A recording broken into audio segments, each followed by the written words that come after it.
Assalamualaikum warahmatullahi wabarakatuh. Ya, teman-teman, balik lagi di tutorial kita yang selanjutnya. Oke, untuk kali ini kita akan membahas rumus menggunakan lookup dan juga if untuk di file yang sudah pernah kita coba sebelumnya gitu ya. Jadi di video kali ini sebenarnya hanya update saja, update dari yang tarif dokter gitu, karena di video sebelumnya itu ada komentar dari salah satu uh, penonton saya gitu ya, yang kenapa tarif dokter tidak menggunakan if value ditambah dengan VLOOKUP gitu. Nah, ada benarnya juga teman-teman ya.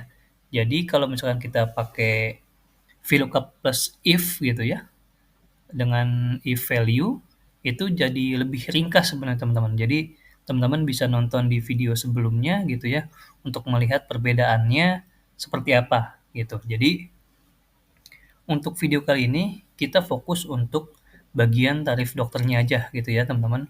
Nah, di video sebelumnya itu kita untuk tarif dokter sangat panjang menggunakan if gitu ya.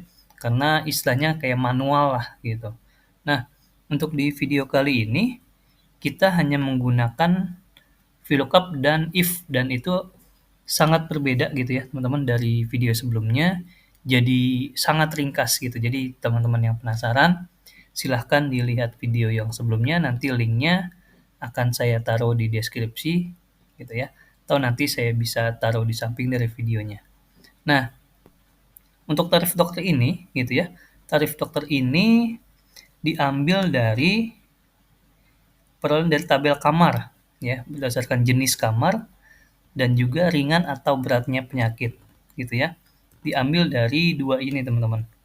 Ya, dari jenis kamar dan juga berat atau ringannya gitu ya.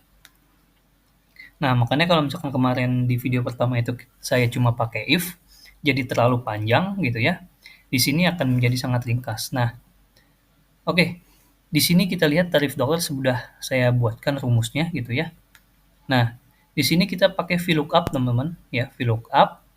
Terus D12 itu bagian yang ini, kita ambil dari jenis kamarnya teman-teman. Ya, karena tadi dipintanya adalah dari jenis kamar dan juga berat atau ringan dari tarif dokternya. Nah, di sini sudah kita pilih D12 untuk jenis kamar. Lalu range-nya ya teman-teman, range dari sel mana yang mau kita ambil gitu ya. Lalu di sini pakai if teman-teman. If right, kenapa saya pakai if right gitu ya?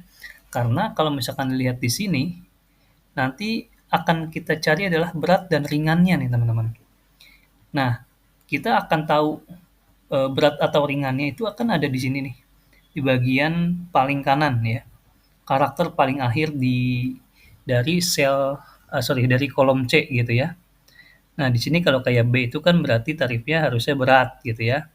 R itu ringan gitu. Jadi untuk menentukan dia berat atau ringan, kita pakai if right gitu ya. If right C12 yang diambil adalah karakter pertama dari sebelah kanan yaitu B atau R gitu ya. Jika B ya, jika dia berat ya atau B di sini atau dia B, maka yang diambil adalah 3 nih teman-teman, kolom ketiga dari yang kita select. 1, 2, 3 gitu ya. Sorry, saya klik dulu. 1, 2, 3 gitu. Tapi kalau misalkan teman-teman nyorotnya dari sini, pilihnya ya dari B gitu, dari kolom B bukan dari kolom C. Kalau saya kan di sini dari kolom C gitu ya. Kalau teman-teman dari kolom B berarti di sininya teman-teman pilih 4 gitu. Nah, kalau misalkan ternyata bukan 4 atau di sini saya bukan 3, maka yang terpilih adalah kolom keempat gitu. Jadi di sini adalah kecualinya gitu ya. Nah, baru nanti dikalikan dengan lama menginapnya. Nah, karena di sini lama menginapnya adalah kombinasi dari huruf dan angka gitu ya. Sedangkan kalau misalkan ada huruf itu tidak bisa untuk dikalikan teman-teman. Jadi kita ambil bagian left-nya aja atau kita bagian angkanya aja. Jadi di sini makanya saya pakai left gitu ya. Left H2 saya ambil 2 karakter. Gitu. Jadi dapatlah harganya 7.200.000 gitu ya, sama dengan yang kemarin sebenarnya. Gitu, hanya aja teman-teman bisa lihat sendiri perbandingannya antara yang video pertama dengan video yang sekarang. Jadi rumusnya sangat-sangat sederhana. Oke, sampai sini aja video kita, video saya untuk saat ini. Sampai bertemu lagi di next video. Terima kasih.